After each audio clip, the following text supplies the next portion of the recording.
Hello world, it's Curtis Potter with Boundless Inspiration. We're in this series of intentional relationships we've done with significant others, parents, as a child.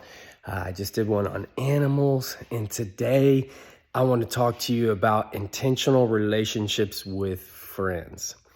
So I can speak from this because I've been a great friend, I've been a bad friend. I've standed firm in my friendships. I've had friends push me away, and I've pushed plenty of people away. I've had friends distance themselves from me, and I've had to distance myself from friends. And I've witnessed what I believe is true friendship, right?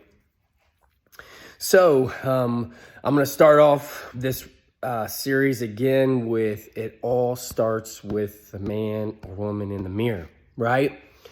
And I truly have just taken this in myself where when I see things that I don't like in other people or myself, I do what I can to just kick them to the curb, right? Get rid of them. Some of them took longer than others. You know, when you form bad habits over 20, 30, 40 years or longer, it's not just going to be gone overnight. It's going to take being intentional. We'll go back to the weights. You have to be intentional and use them every single day or however often your regimen is for your workout. But, you know, if you have something, for instance, like if I'm 450 pounds, we saw, you know, in The Biggest Loser, there's like 800,000 pound people. You're not just going to be able to work out for a week and it be gone. You know, it might be like 3-4 years that it takes you to work out to get down a couple hundred pounds to your ideal weight. That's how diets works. And just like almost anything else in your life, they say there's a 90-day turnaround. You know, we kind of have grown up in this microwave generation. You know, when microwaves come out, it's an amazing thing, but it makes us want things now. But like anything else, there's normally a 90-day turnaround. So if you start working on your relationship now, you may not see the results for 90 days or longer. If you start working on your diet now, you may not start seeing results for 90 days or longer. You know, if you start working on your friendships, you may not see a turnaround for 90 days or longer. So in this relationship series, I just want to talk to you about some of the stuff I've done wrong and what I've seen others do wrong and what I've seen done right or what I've done right. So I think the number one thing that I failed at was really being honest about who my true friends were, right? I got popularity at times because I beat up people. I was really good at fighting. I never took training, but it was because I had so much anger. I've beat up a lot of people. And the thing is the first time I beat somebody up in school, I was not that popular. I was not big. A lot of people didn't even know who I was. And the kid that I fought was 100 pounds bigger than me and about a foot taller than me. And I waxed him. I mean, I beat him up bad. The next day he came in, it looked like he got stung in the face by like 100 bumblebees. I instantly became popular. And what that did to me, it put in this false sense of identity where I got my identity in fighting. Not only with my fist, but I got to where I fought with my tongue. You know, they say sticks and stones may break my bones, but words will never hurt me. That is the dumbest saying that I've ever heard because, one, words hurt people and words have broken people down. And I know because I've done it before. And I'm sorry to anybody I've ever hurt with my words. Please forgive me. Reach out to me. Let's talk about it because I want to make amends and make it right. Do anything I can to lift you up and somehow help you get forgiveness if you're still struggling with me. See, I had gained that wrong identity. And when I was already holding a bunch in and I was using drugs and alcohol, I was a ticking time bomb. It opened the door for me to push a lot of people away. I still remember one of my best childhood friends. His name's Greg, just so if he sees this video. I love him to death. But see, he was on a different path than me in life a lot earlier. He didn't go through the things I did. As a child, he had a lot better role models as parents, even though they were split up. He got an amazing stepmom and an amazing stepdad who were leaders, and they just took him down the right path, and it set him up for knowing the right principles and morals and stuff in life. He went into the military right out of school, so he just had all the right teachings that I wish I had, whereas I had a lot of the wrong ones, and it took life to be my teacher, right? And it's all right because we're still going to the same place. Somebody's journey may just be a little bit quicker, and everything happens for a reason. And now I look at them as blessings because of where I'm going. See, he works for the post office, and, he does an amazing job. He's an amazing person. But I don't see him on a journey of trying to change the world and influence the world and inspire the world, whereas mine did. And it all took me being real and looking myself in the mirror. Like in this series, we're looking ourselves in the mirror, right? So see, my heart, it started to break. It started to turn black. It started to get cold. I had abandonment issues, and I was pushing people away and not even being real about the fact of what I was causing, right? So I was that ticking time bomb that was pushing people away. And you know what? Some of my friends like Greg had to step back and just checked out of my life and was like, Curtis, you're too much. You're too much for me. Now, I spoke to Greg a little while ago, and he said, hey, let's get our families together and have a meal and stuff. But I know that he's still a little apprehensive, because when I was talking to him, I also told him, I was like, man, he's like, how's your family? I'm like, well, my wife and I are kind of going through some relational stuff. And he was like, oh, whoa, man, he's still got problems. Let's go ahead and hold ourselves back. And I never heard from him again. I was the one that reached out to him to say, hey, man, I miss you, buddy. So the thing is I finally had to be real to myself that he was only a certain level of friend. I had to evaluate that because, there's a saying where if you don't love me in my darkest, then you don't deserve to enjoy me at my best, right? So the thing is I see where that relationship was what value I was to him and my worth was to him, because when stuff got bad, he was like, deuces. Now, see, I have another friend named Brandon. He lives in Kentucky, so I don't get to see him nearly as much as I'd love to. But this dude has seen me at all levels of my life. My drug addictions, my sex addictions. He'd see me not having sex, but just going through women. It was like, next. I laugh about it now, but it was really just a terrible way for me to just cope and block out the world. Was just, hey, get over one woman, get under another one. It was a bad lesson that I had been taught. But see, my buddy Brandon has saw me on all those levels. And see, when you know it's a great friend, they can see you at your highs and at your lows, and they still continue to love you, and they don't shun you, they don't judge you, unless it's a place of where they're trying to help you and lift you up. See, if you're a true friend, you lift them up. You do what you can do to lift them up. Even if, for instance, I have a buddy right now, I keep reaching out to him on Facebook, and I love him to death. Actually, when he was in prison, it was 3 hours away. And I went and saw him at least every couple months. It would be a 3-hour drive. I would spend 2 hours there, 3-hour drive back. Every single time I went to see him, I had to use a tank of gas, or half a tank of gas. It was like $50 in gas. I could feed him when I was there, and I could take 20 coins, so I'd take $20 coins, so I'd $20, and I'd have to either take off work or invest a whole 8-hour day to this dude. And he got out, he was doing great, and he relapsed, and now he's just keeping himself back from everybody. I love him, and he's a true friend to me. So the thing is I continue to reach out to him and say, dude, I'm here for you. Don't give up, buddy. I even told him, I messaged him the other day, and I said, man, Matt lost his life this weekend. Drugs and alcohol got the best of him because he didn't get healing, and he got in an automobile accident and he died. Now his kids are growing up without a father. Please, buddy, please know that I'm here for you, and I'm not here to judge you. I'm here to help. I'm trying to lift you up, man. You don't have to do this alone. Remember your wolf pack, dude. I'm in your wolf pack. And yes, you may think that you're strong enough to do it alone, but please be smart enough to allow us to help you. You don't have to have that guilt. You don't have to have that shame.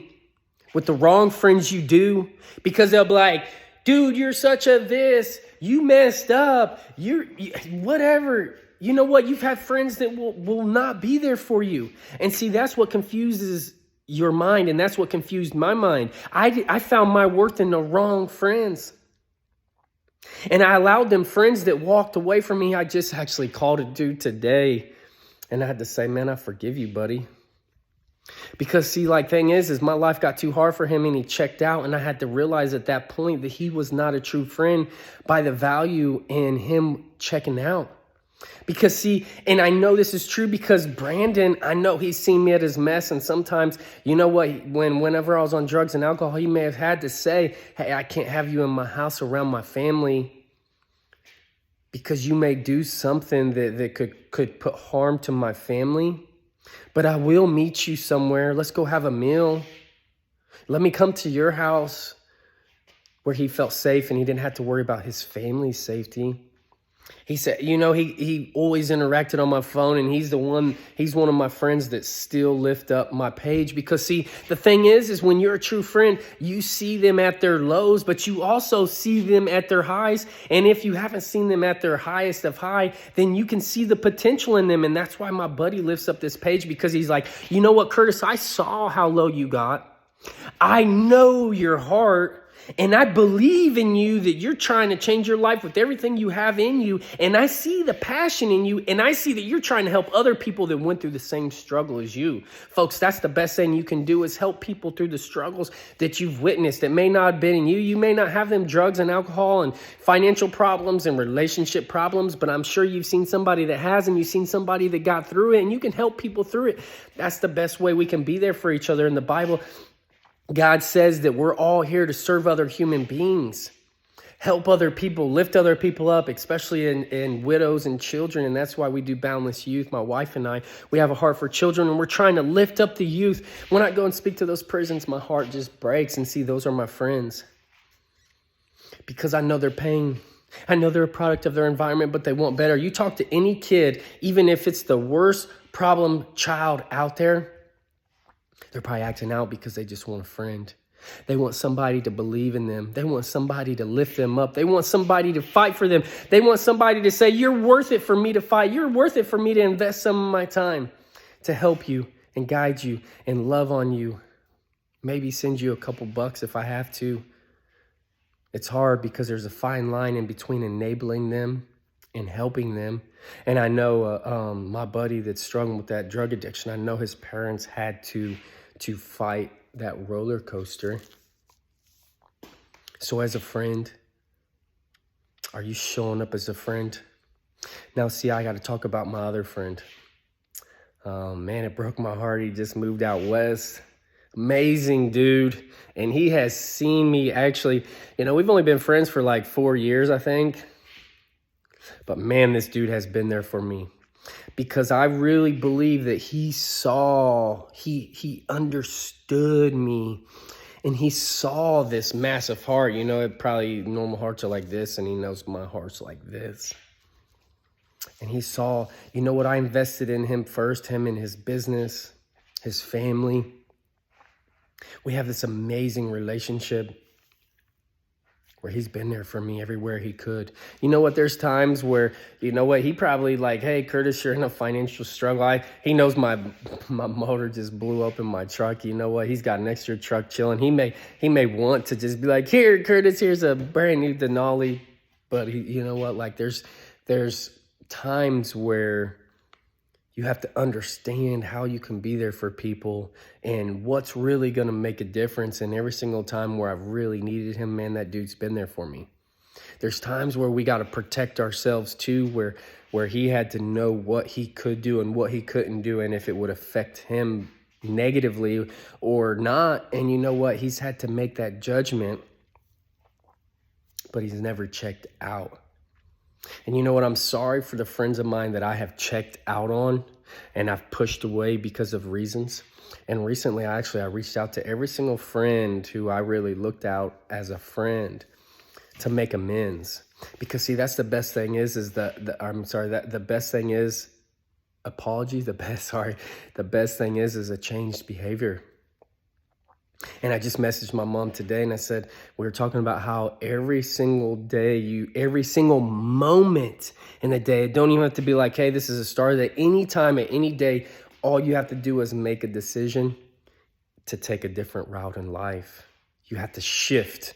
When you know something isn't how you want it to be or how you would want it to be towards you, you can make that decision at any point in the day to shift. Use air. Acknowledge, interrupt, and replace, and never turn back unless it's to just remind yourself of the lessons that you've learned and to keep pushing you forward.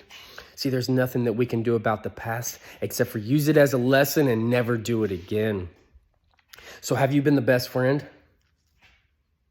Are you hurt because of some of the ways people have treated you as friends? Are you going to learn it? Am I going to learn those lessons from my friends that I didn't appreciate and value? Am I going to learn those lessons of the ones that I did? I say this often, that anything that I don't like, I try to kick to the curb, right? And anything that I do like, I see in people, I try to adopt. And you know, I say try. People that know me know that I'll say, get try out of your vocabulary, because try just means you're already setting up the possibility of failure. I'm going to try because I know it may work, it may not. So I'm not saying I'm going to try to adopt it. I'm saying I tried to adopt it because I know that I was adopting it and then I'd fail. I'd bring it back and then I'd fail. So I tried, and I'm going to continue being intentional on it until it is deep within my soul. Until I have adopted it and I am successful at it being a part of me now. See, that's the difference is if you're saying I'm going to try, then you're admitting it. No, whenever I decided that I was going to adopt that was a decision. I am adopting you. It's like signing those adoption papers for that kid. You are now my kid, legally on paper in this world. You're taking my last name. Well, the same thing. I adopted those great ethics, habits, traits of the great friends.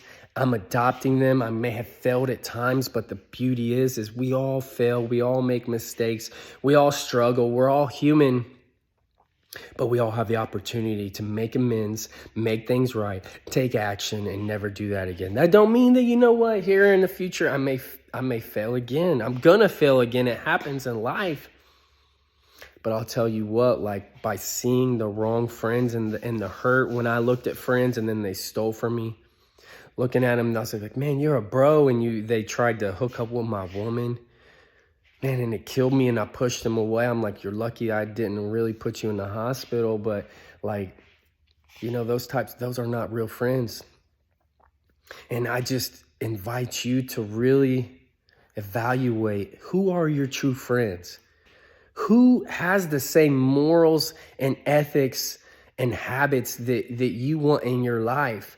My buddy Brandon, he knew that we're the same type of people. I just had struggles and sins that he didn't, and he valued me, and he knows that he wants me in his life for the rest of his life. And there's times where he had to just kind of get back, and you can't come around my family, but let's go meet for dinner, you know? So there's times in your life where you might have to take a step back. If they're really your friend, don't push them out of their life, because they really may need you. And you know, I still look at my buddy that just blocked me on his phone, doesn't answer my calls or texts. That same buddy told me, man, Curtis, I had a vision of you on a stage speaking in front of like hundreds of thousands of people. He's like, if I remember right, it was like somewhere where there was 200,000 people you was speaking on. And he said that in his vision that he had, his dream that he had, he was up on a stage with me. So he was with me on that stage. Not just him had to buy a ticket and was in the stands. He actually said he was with me in that dream. And see, the thing is when I left him a message this morning, I said, man, if you really saw yourself with me on that stage, then how did you just check out of my life when you knew what I was going through? But you said at one time, he said, Curtis, this is the difference between a lot of people is they may look at you like, hey, you're angry and you're on drugs or whatever they want to judge you. He goes, but I understand you, and that's why I'm here and I'll always be here. And I believed him. And I think that we'll come in connection again and maybe we'll recoup our friendship. But I know that when I was going through the struggle, he was one of the people that I reached out to most. And it really opened up my abandonment issues again. And I don't say this to talk down to him or belittle him or anything like that. But I just ask you, and I ask myself, am I that friend that's giving up on people in their hardest?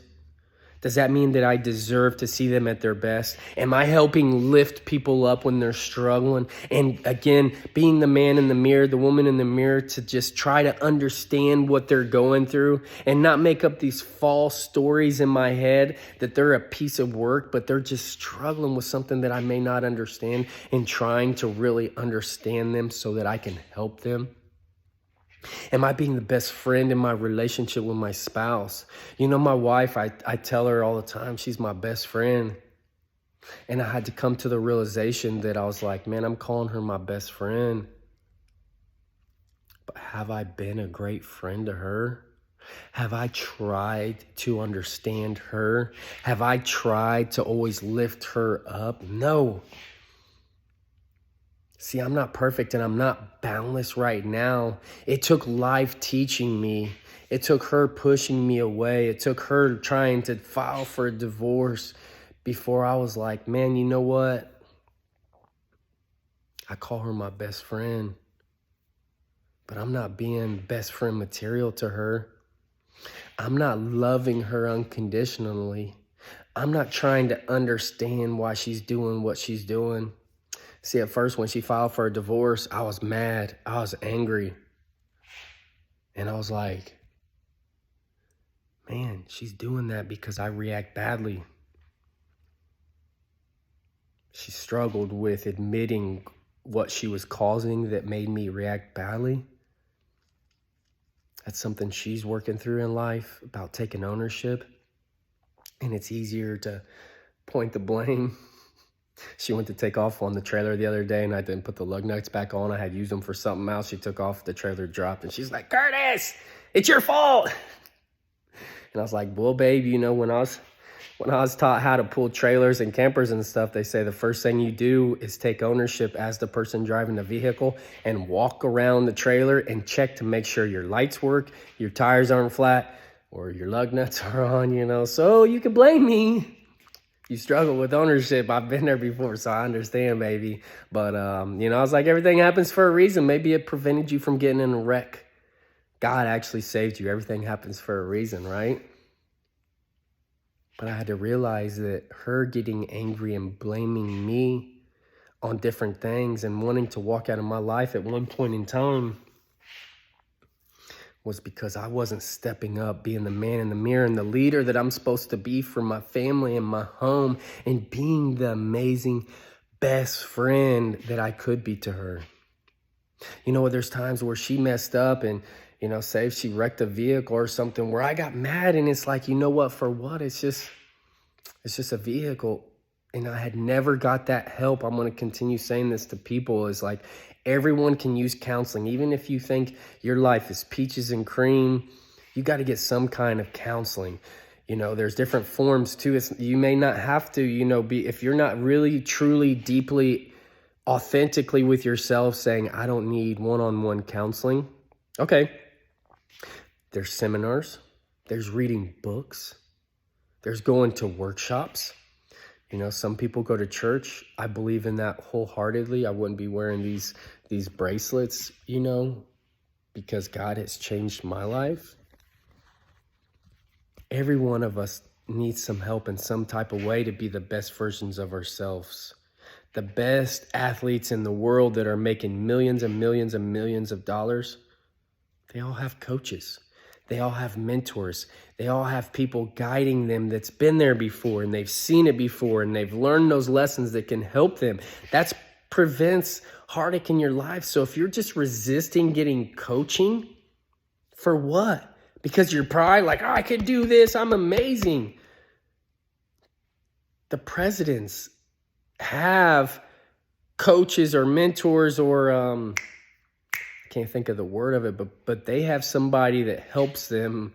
I'm sure you're saying, I know exactly what that's called, but they have somebody that talks to them before they make decisions and says, hey, I'm just taking my emotions out of this. Do you think that's the best decision to make? Or, hey, you know what? Maybe read this book, go to this seminar, get this help. You know, Tony Robbins has helped some of the most successful people on this earth. So if you are truly watching this video and you know that you could have been a better friend, there's plenty of books on there on how to become the best friend. Not like you're about to just give them all kinds of gifts and buy them as a friend. No. But it'll teach you how to be the best friend, how to be there for people, how to help people, how to lift up people, how to love people, how to understand people. I don't know. That really just stirs a thought in my mind that I'll eventually write another book called Boundless Friendships, because there's so many times where that affected my life in a great way, and I'm sure that you have too. So if you know somebody needs to hear this, or you even just liked the video, please like or love, share, comment, give me some feedback. I'd love to hear how you have either A, you can constructive criticism on me, or B, what you've seen are some of the best traits in friends. C, some traits that you saw that were the worst traits of a friendship and how you kicked them to the curb, or what you adopted and how you're being, whatever it is. Give me some feedback so that way other people can see this video, and together we can all become boundless friends. On intentional relationships, we can look ourselves in the mirror, become the best versions of ourselves together. Be intentional, be the source, take ownership. I love you all. Thank you again for everyone that's following along. I still thank the person that messaged me and asked me to do this series on relationships. I'm hoping this helped that person, because in their mind, I believe that they only wanted me to do it because they're looking at their next relationship, or maybe the one they're in.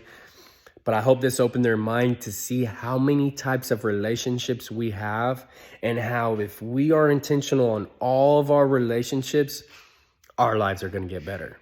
Our families' lives are going to get better. Our children's lives, even future if we have children's life, grandchildren, great-grandchildren. This is a generational thing, that it's all going to get better. The lives, we may go into work and it affects the lives of the parents that are in that work and changes generations. This is not about me. This is way bigger than me. This is not about you. This is way bigger than you. This is not about us. This is way bigger than us. This is like Dr. Martin Luther King stuff, where it changes the world for generations and generations and generations in the world. That's why I say, good morning, world. This is Curtis Potter with Boundless Inspiration, because I'm not just focusing on you, me, or anyone in my vicinity. This is for every person that's going to see this, for future generations when it's long past me and when I'm long gone. You can be that same change. If you make a choice, that's where it all starts. I love you all. I hope you have a great day. Just a step closer to being boundless. Have a great day.